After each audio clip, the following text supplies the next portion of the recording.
We're joined now by a journalist with African-related. She joins us from the U.S., New York, U.S., to be specific. Oyiza Adaba, good to have you join us. Thanks for having me.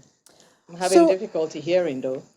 Let's just get a sense of what it feels and looks like in New York right now, especially in terms of, what the skies look like and then the air quality.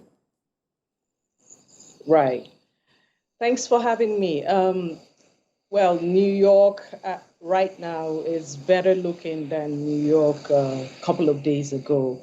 We woke up a few days ago, on Tuesday specifically, to this what started as sepia, and it just changed hues and different colors till we were just blanketed with this smoke and plume of smoke coming in from Canada, as it turned out to be. Today it is getting better, but we are not out of the woods yet.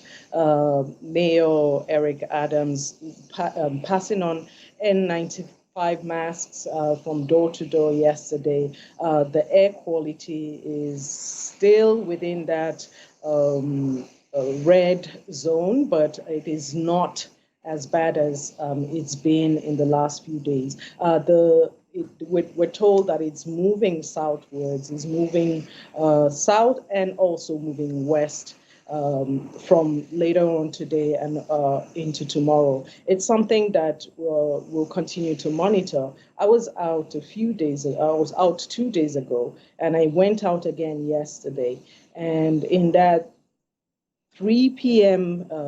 area, it just got so bad that we could barely breathe. These particles were literally hitting our nostrils, and we were forced to put on you didn't even need to be told before putting on your masks. So it was bad. It's not as bad, but we're not out of the woods yet. Mm.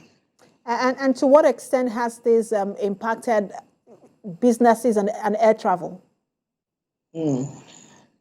Well, the FAA had to issue a travel advisory and temporarily ground flights coming into the New York area, and it also, of course, it's gone down into DC. We saw it yesterday how DC was completely covered with these particles and this smoke particles. So flights have been affected.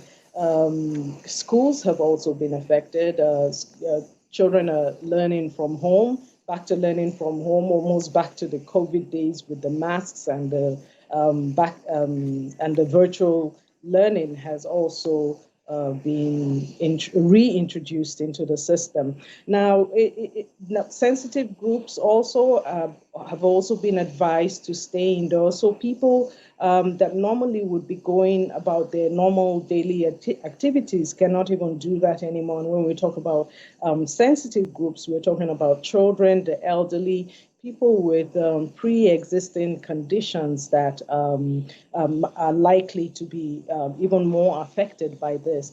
And I must tell you that, just being exposed to this a few hours that we're exposed to being outside is likened by a Stanford study to smoking about half a pack of cigarettes a day, because all of these particles, carbon monoxide and things flying in the air, all combined to make what is now known as, or what we know as, wildfire smoke. And it contains all of these particles that in the long and in the short run are hazardous to health.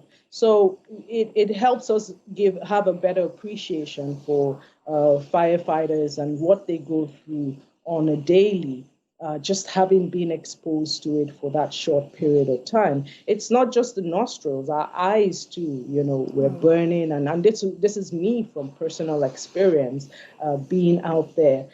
So if we're being told, if you absolutely don't have to be out there, don't go out just yet, and especially if you're in this sensitive group.